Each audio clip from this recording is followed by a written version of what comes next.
How you doing out there? Merry Christmas, everybody. This is Frankie Russo, pre-show 77 WABC. How are you? We're hanging out over here, getting ready for tonight's Christmas special. I'm about an hour away. Merry Christmas, everybody. I'm drinking my workout drink.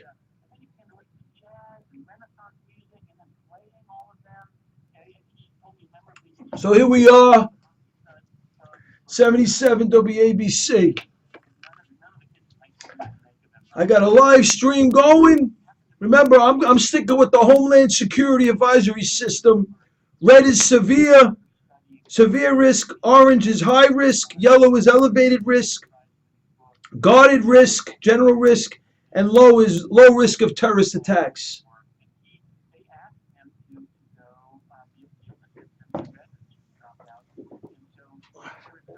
Before we move into the pre-show, I want to remind everybody we're doing a crowdfunding. We're raising $50,000 to put together a stress reduction biofeedback center over here in Manhattan. America's team is doing the crowdfunding, and we're going to make it happen, okay? Every dollar is going to go into this thing. We're going to do a small scale of it. We're going to rent the rooms, buy the zero-base gravity chairs. We'll get some handheld biofeedback devices. On the front end, it's going to be like a hangout. We'll have a program together. And on the back end, I'll have a doctor. He'll get a stipend. A nurse, RN or whatever, she'll get it, or he'll get us whatever. The staff will get stipends, and we'll make this happen. Then we'll publish the results and keep it going. We think it's a great thing. We want to help the men and women of the United States Armed Forces with this post-traumatic stress disorder, which quite frankly is responsible for these alarming rates of suicide among the men and women of the United States Armed Forces. And this is America's team's gift to the men and women of the United States Armed Forces. We're going to make this happen. It's taking some time, but we're going to make it happen. It's Frankie Russo. Yeah, yeah. And like always, I start my show, I got the model. I've been doing this for quite some time. Bomber for just like the service card, and now all these things are coming into play. And everything just falls in line.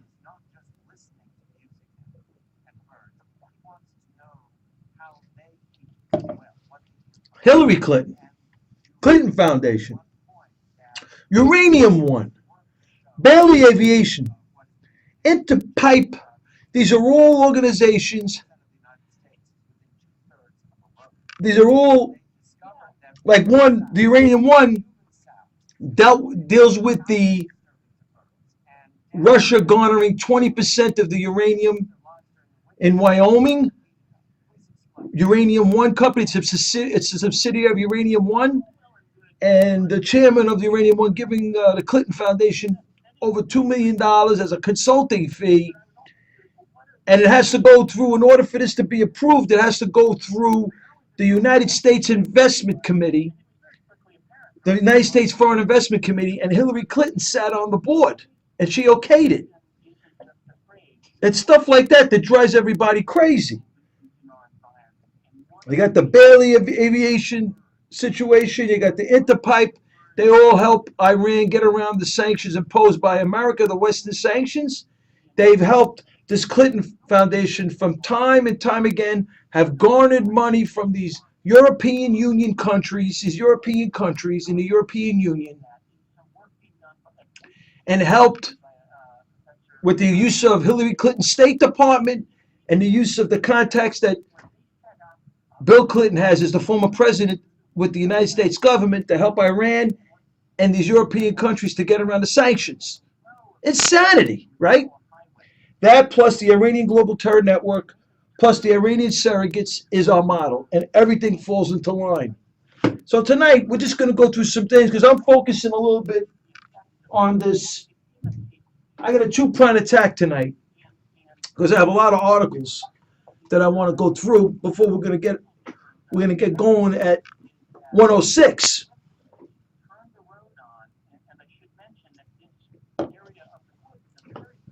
And tonight I want to start with this article,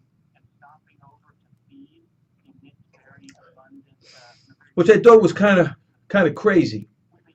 The British Muslim family banned from entering the United States this week were on their way to meet relatives in California who prayed at the same mosque as terrorists Saeed Farouk and Tashfeen Malik, who murdered 14 Americans in San Bernardino this month. Now hold that. It sounds, like so, like is this circumstantial?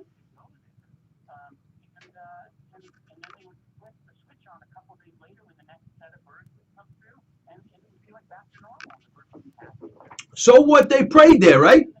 Wait, wait to get to the whole story. On this past week, Mohammed Tariq, um, Mohammed Tariq Mahmoud, his brother, and 9 of their children. It's late at night. I practice this up. Were pulled from the QE at Gatwick Airport by British border agent guards and barred from traveling to the United States on the instruction of the country's of America's Homeland Security. Now all of a sudden, the Homeland Security is getting in the mix. He has claimed, this guy Mohammed Mahmoud, he has claimed that they were stopped from traveling to California to visit family in Disneyland merely because they were Muslim. You believe this? Wait. It has now been revealed that his relative in California, Mohammed Mahmoud, prayed at the same mosque as the U.S.-born terrorist Zaid Farouk and his Pakistani-born wife, Tashfeen, believed to be the Tablighi Damat run Darulum Mosque. Wait now. It gets crazier. This mosque, linked to the Army of Darkness group Taligi Damat,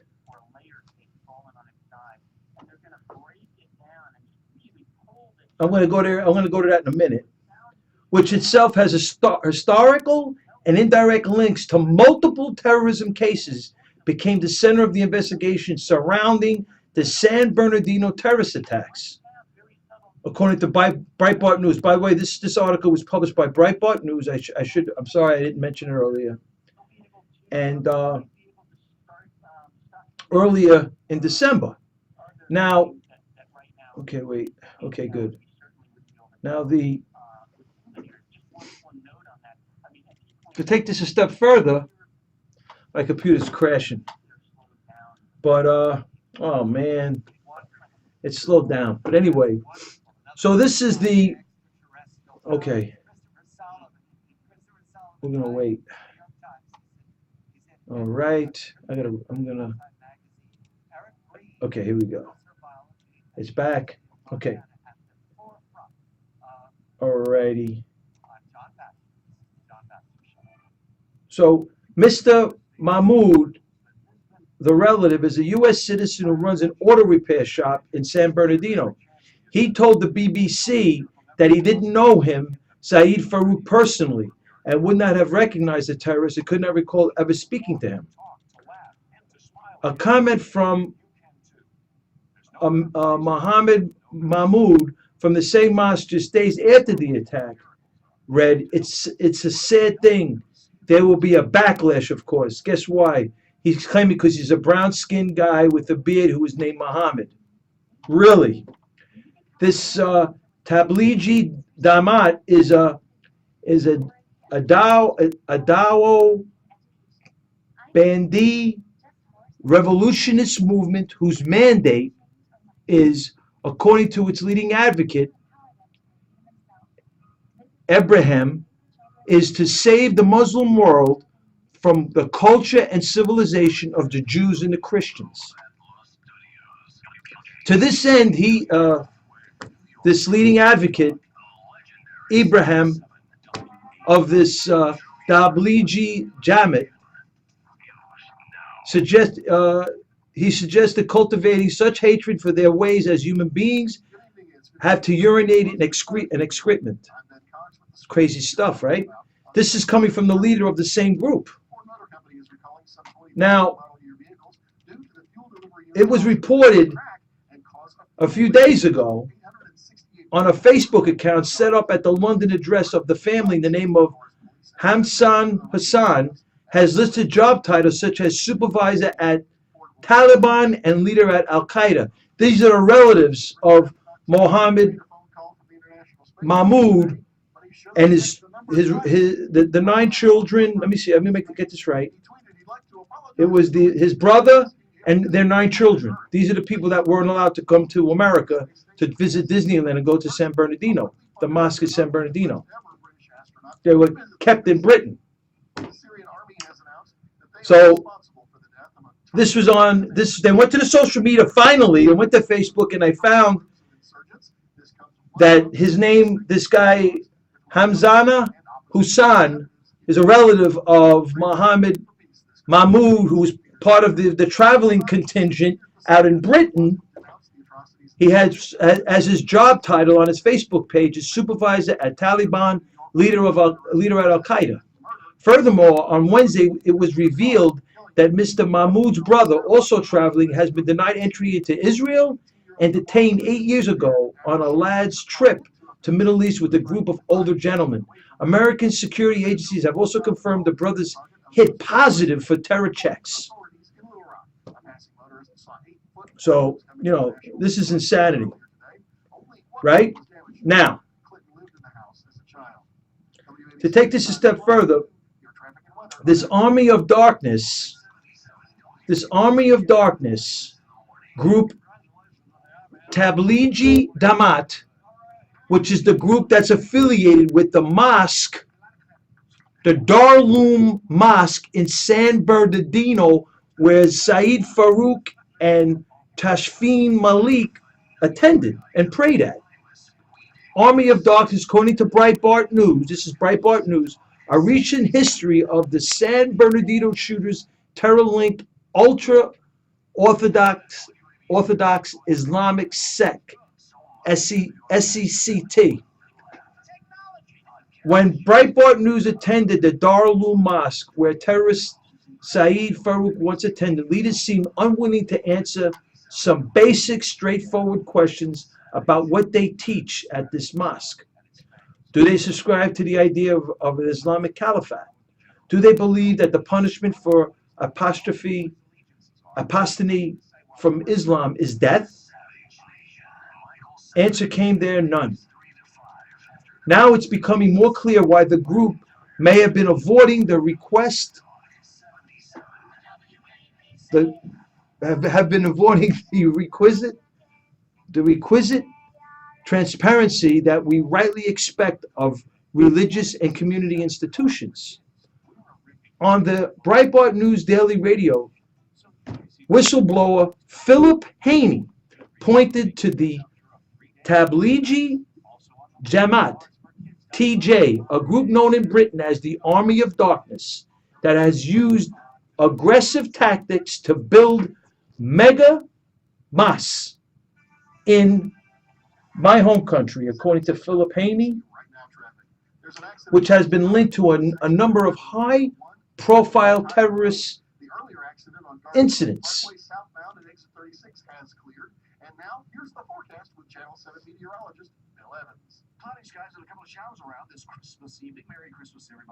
Now, I just want to see something for a second. I'm going a little deeper into this guy, Philip Haney, because I saw him on the Fox News channel. He seems to be he's a compelling guy. He's credible. Now, who are Tablighi Jamaat? This hardline Dalobaji sect has found itself on the front lines of domestic terrorism cases on too many occasions now for anyone to leave this unchecked. An understandable tactic when you could. This group is militantly evangelical and regards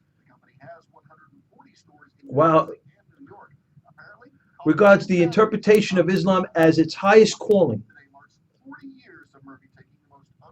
This group began as a revivalist movement for a beleaguered Muslim minority in British ruled India, and has over the past century transformed into a global phenomenon that may have as many as 50 million followers. You know, this is crazy. The more information we garner, the more we find out, like, what is the percentage of radical Islamists and radical Islamist sympathizers within this Muslim population? We don't know. I haven't actually seen, I saw one study. I mean, this stuff is crazy, man. I saw one study, but it was from the Center of Security Policy, and it wasn't, the sample size wasn't big enough. It was only 300. I saw another study in the Middle East, and they really weren't forthcoming with a lot of information, and it claims that the sample size was 220,000. So between the 220,000, which claims 1 in 3 Muslims are radical Islamist sympathizers that believe that violent jihad, violent radical Islamists is justified, as opposed to the Center for Security Policy, which has a small sample size of 300, and claims that 20% of their sample size claims that radical Islam, the violence is justified. So I don't know who to believe anymore. I haven't seen anything yet. I'm hoping to run into something a little more credible, and we can start to look at that data, because right now we're in a trick bag over here in New York. Anyway, California's got a problem too. So now, to take this a step further, so now we have a connection from Britain. Mohammed Mahmoud and his family couldn't get into California and want to go to Disneyland, and there's a connection to San Bernardino Mosque, the Darul Mosque, with this army of darkness, and they were denied entry. And the usual response is that because of this religious profiling and all this stuff, they're using our civil liberties, our freedoms against us. And unfortunately, we're allowing our politicians, whom we elect, to play this political correctness and use it against us as well. So this is now Judicial Watch, FBI sued for civil rights violations for surveilling Muslims near San Bernardino. And this is an amazing. Deals with CARE, the group that should not be allowed to function with the United States jurisdiction based on the Holy Land Foundation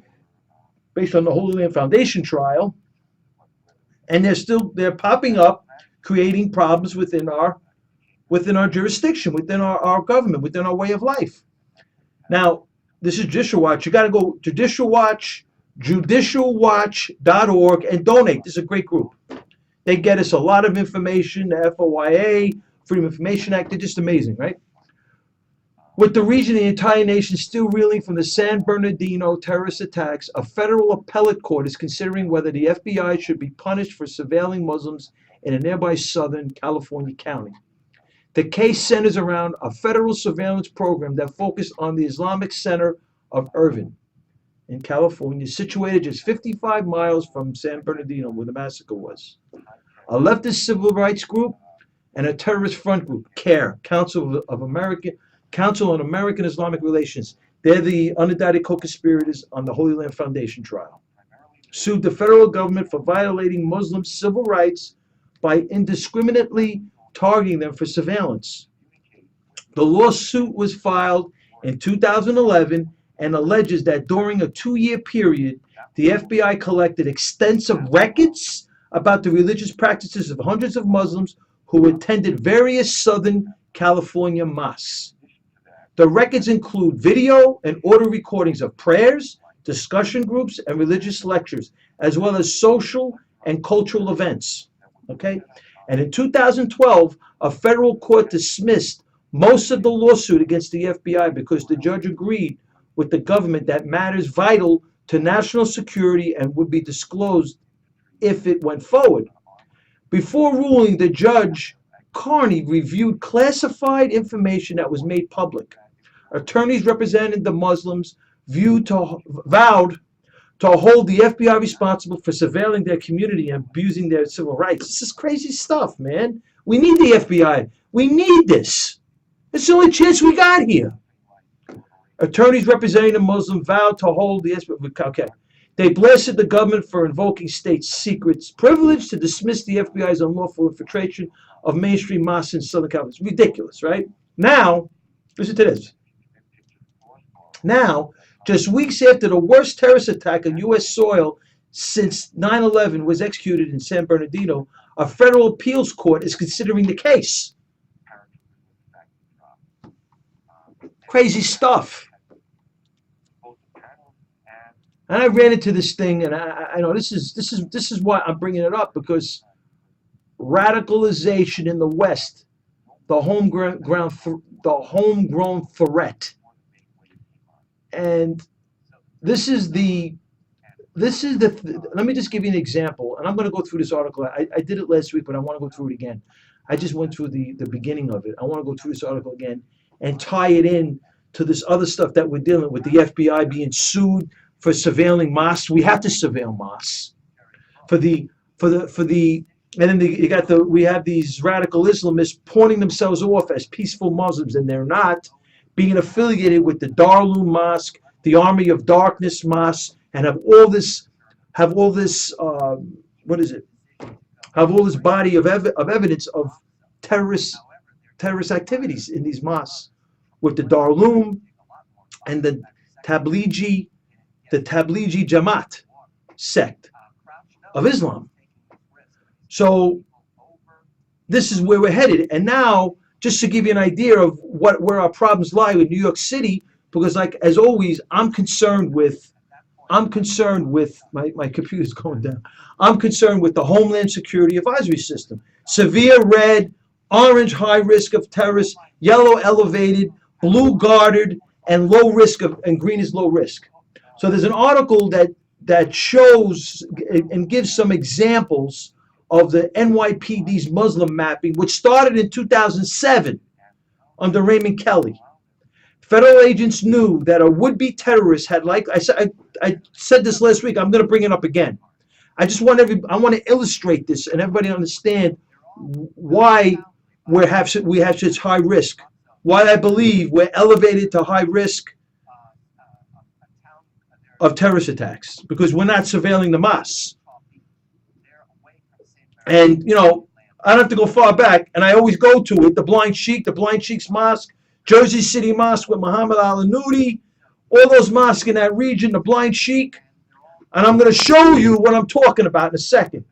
Federal agents knew that a would-be terrorist had likely, this is the Muslim NYPD's Muslim mapping saved lives, and New York Post.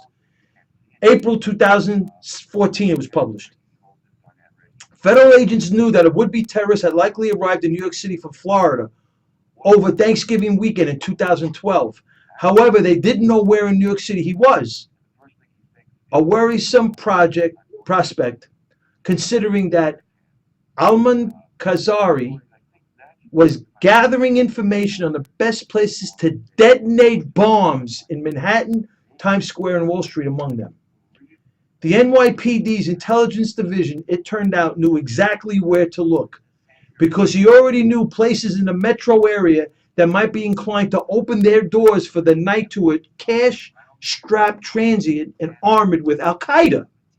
It then sent an NYPD undercover officer into one of those locations and confirmed Alman Khazari's presence there.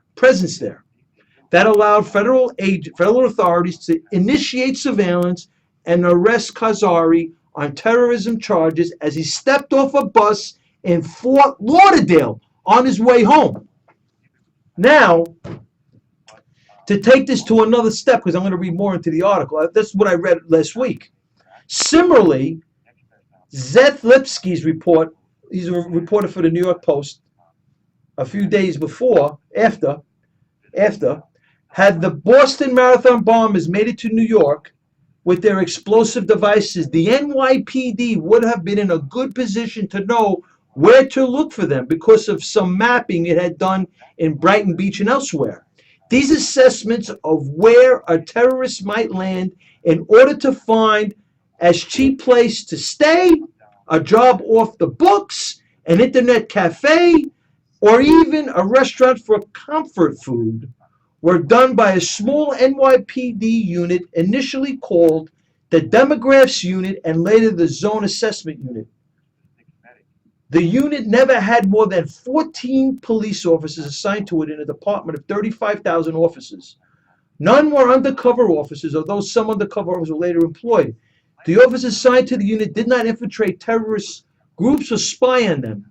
They provided investigators who did with roadmaps as to where terrorists might gravitate in the metropolitan. I'm reading right from the article in the Post. In the metropolitan area in advance of an attack or to hide after one. Breathless reporting has asserted that police admitted that the unit had developed terrorist leads. However, instead the unit complemented in a very specific way the work of approximately 1,300 NYPD officers assigned to counterterrorism duties every day. Its critics inflated the unit's role and wrongly painted it as having engaged in unconstitutional spying. Hopefully, the terrorists, who want to return to kill, unfortunately, don't believe it's more easier for them to elude New York law enforcement or interpret this as a prelude to further dismantling of NYPD counterterrorism program. Because, as you know from last week, this Muslim mapping, this counterterrorism program, which was initiated in 2007 under Raymond Kelly, has been dismantled because of the ACLU and the 6 Muslims that have been suing for because of religious profiling, basically. And there's no more surveilling of the mosques. This is crazy stuff.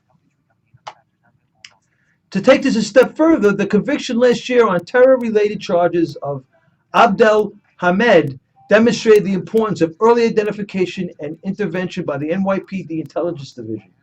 NYPD undercover encountered Abdel Hamed in 2008 and learned of his plans to travel to Pakistan. The NYPD alerted federal authorities of his impending departure, which resulted in the Pakistani authorities denying Abdel Hamed entry.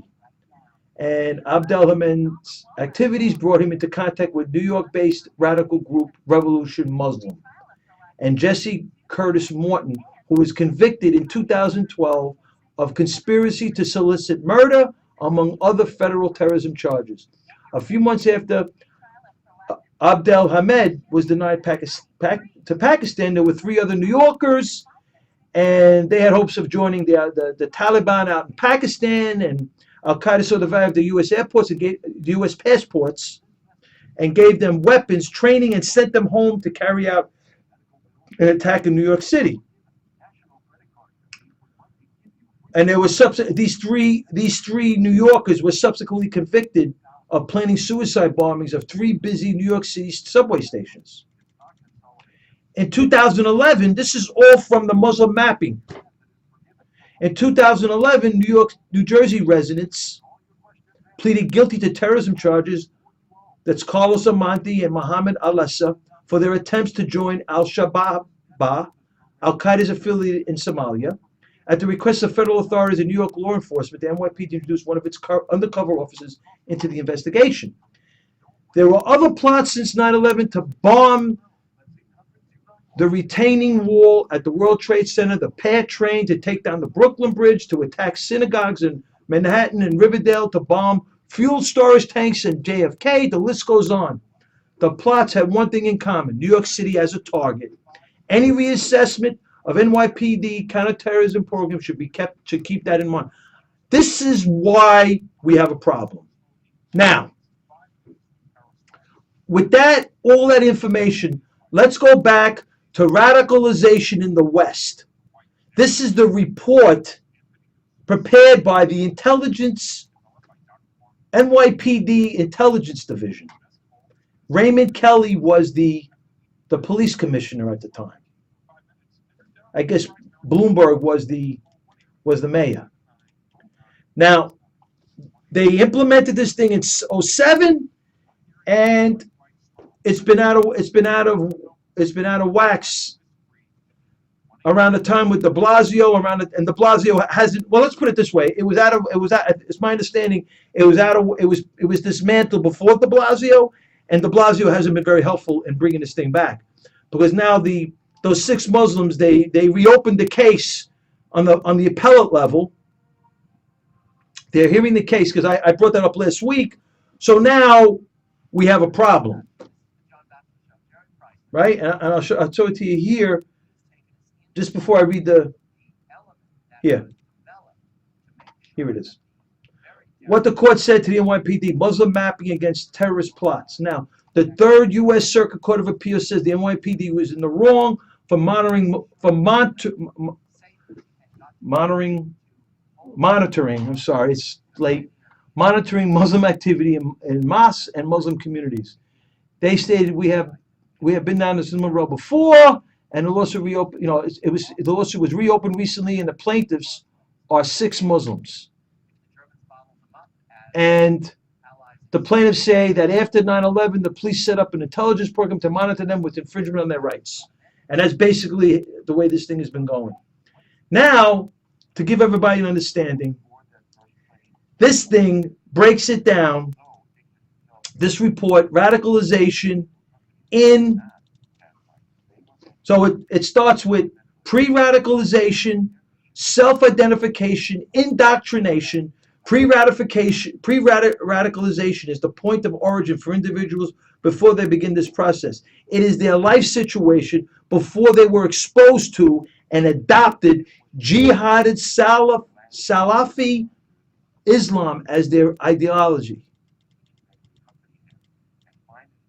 Self-identification is the second phase, where individuals influenced by both internal and external factors begin to explore Salafi Islam, gradually gravitate away from their old identity and begin to associate themselves with like-minded individuals.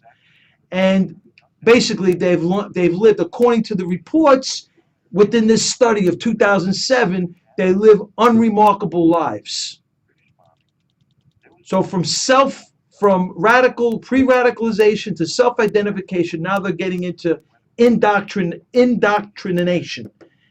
And there are many triggers: that economic, losing a job, blocked mobility, social alienation, discrimination, racism, real or perceived, international conflicts involving Muslims, death in the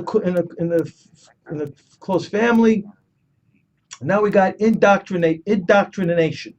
Indoctrination is the phase in which an individual progressively intensifies his beliefs, wholly adopts jihadi, Salafi ideology, and concludes without question that the conditions and circumstances exist where action is required to support and further the cause. The action is radical Islamization. They use militant jihad. Jihadization. Jihadization is the phrase in which members of the cluster accept, or the terror cell, accept their individual duty to participate in jihad, in terrorism, self-designate themselves as holy warriors. Ultimately, the group will begin operational planning for the jihad or terrorist attack. Now, findings. This is where this thing gets really interesting.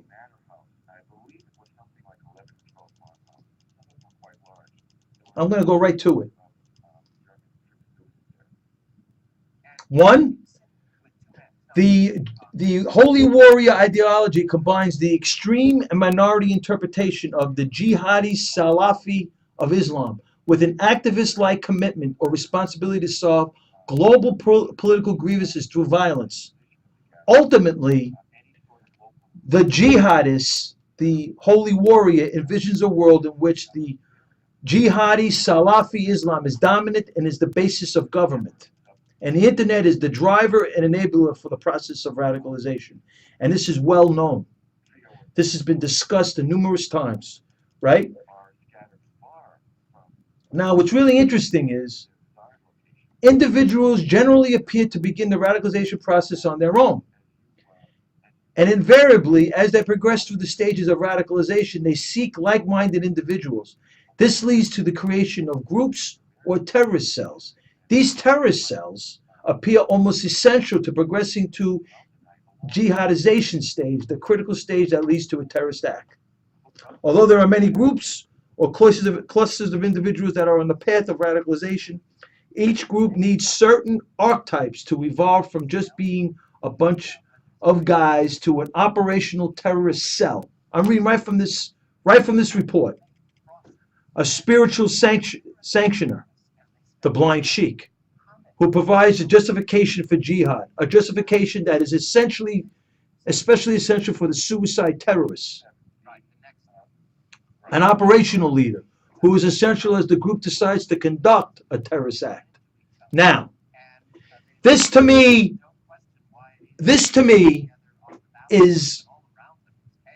tells me what the law enforcement agencies, this is like the intel, this is like the bomber administration, the executive branch of the United States government cooking the intel books and blaming it on the agencies, blaming it on the FBI, blaming it on the CIA, blaming it on the NYPD.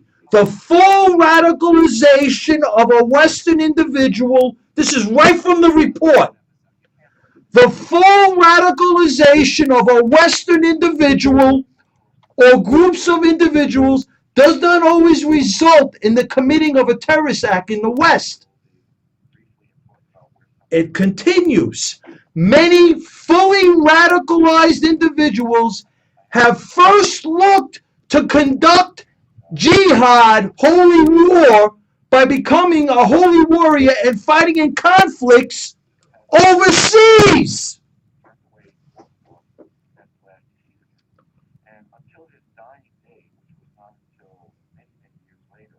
So what is this? The refugees are coming in.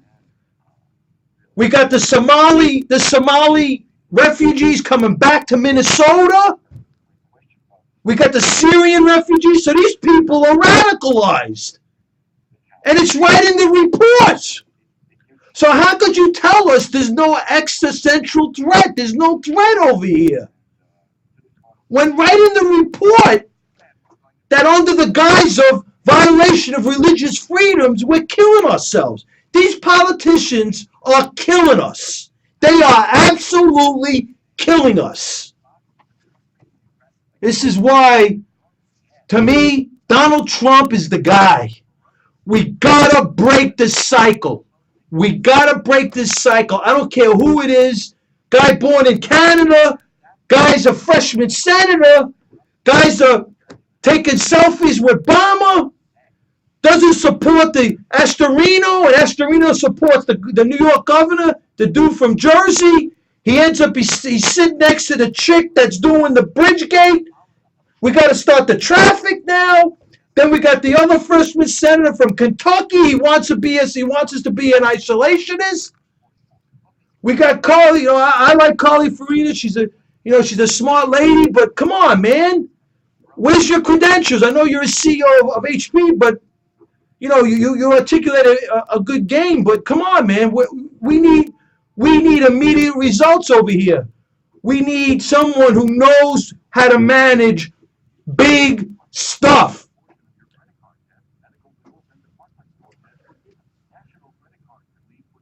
The image of the heroic holy warrior has been widely marketed on the internet as well as in jihadi tapes and videos. Men between 15 and 35 are most vulnerable to the visions of honor, bravery, and sacrifice for what is perceived as a noble cause. How perverse is that?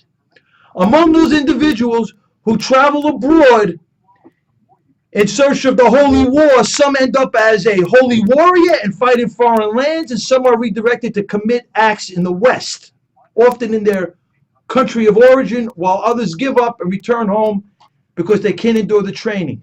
Now,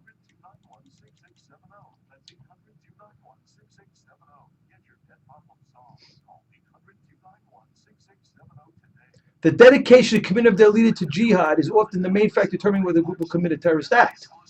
So the leader has a lot to do with it. Although the 9/11 attack, with its overseas origins, is more of an exception in terms of how terrorist attacks have been launched since the destruction of the Twin Towers, it has probably been the most important factor in proliferating the process of radicalization, especially in the West. More importantly, 9/11 established the current trend of committing an attack in the name of the global jihad as a natural culmination of full radicalization and the ultimate responsibility for the fully radicalized jihad.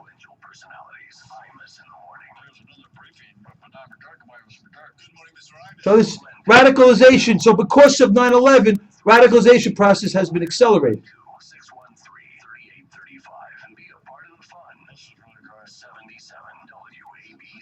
It is useful to think of the radicalization process in terms of a funnel.